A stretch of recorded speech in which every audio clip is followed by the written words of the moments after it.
আমরা ভাবছিলাম যে 5ই অগাস্টের পরে 1 মাস হয়ে গিয়েছে, বিভিন্ন জন বলছিল যে আমরা একটি বিজয় র্যালি করতে পারি কিনা, কিন্তু আমাদের অধিকাংশ ভাইরা বোনেরা ছাত্র জনতা তাদের জায়গা থেকে স্পষ্ট করে জানিয়ে দিয়েছে বিজয় র্যালি বিজয় মিছিল করার সময় এখনো হয়নি। এই বাংলাদেশে যে ফ্যাসিস্টের পতন ঘটেছে সেই জায়গা থেকে এই দগদগে ক্ষতগুলো রেকটিফাই করে এমন একটি বাংলাদেশকে যতদিন না আমরা বিনির্মাণ করতে পারছি, যতদিন না এই বাংলাদেশ গণমানুষের বাংলাদেশ হয়ে উঠছে, আমরা আমাদের অধিকারগুলো ফিরে না পাচ্ছি, সিস্টেমগুলো আবার নতুন হচ্ছে, ততদিন কোনোভাবেই এমন একটি বিজয় মিছিল করা প্রাসঙ্গিক নয়। এটি আমাদের স্পিরিটের সাথে যায় না। আমাদের বুকে নেওয়ার জন্য শক্তি নিয়ে দাঁড়িয়ে গিয়েছে। এখন সময় হচ্ছে আমার সেই ভাইদেরকে স্মরণ করা, ধারণ করা।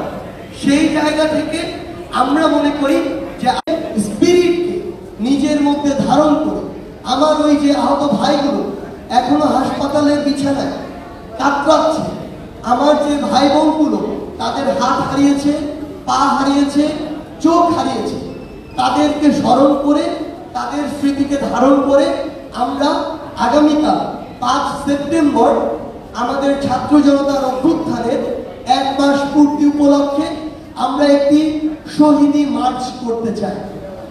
এই শহীদি মার্চে আমরা চাইব আমাদের যে বাবা মারা, যে ভাই বোনেরা তাদের সন্তান হারিয়েছে, তাদের ভাই বোন হারিয়েছে, বিনয়ের সাথে আমরা আপনাদের প্রতি অনুরোধ করতে চাই আপনারা আমাদের সাথে আসুন। আপনারা যে ভার নিয়ে আজকে চলছেন, হাঁটছেন, আমরা সেই ভারের সঙ্গী হতে চাই।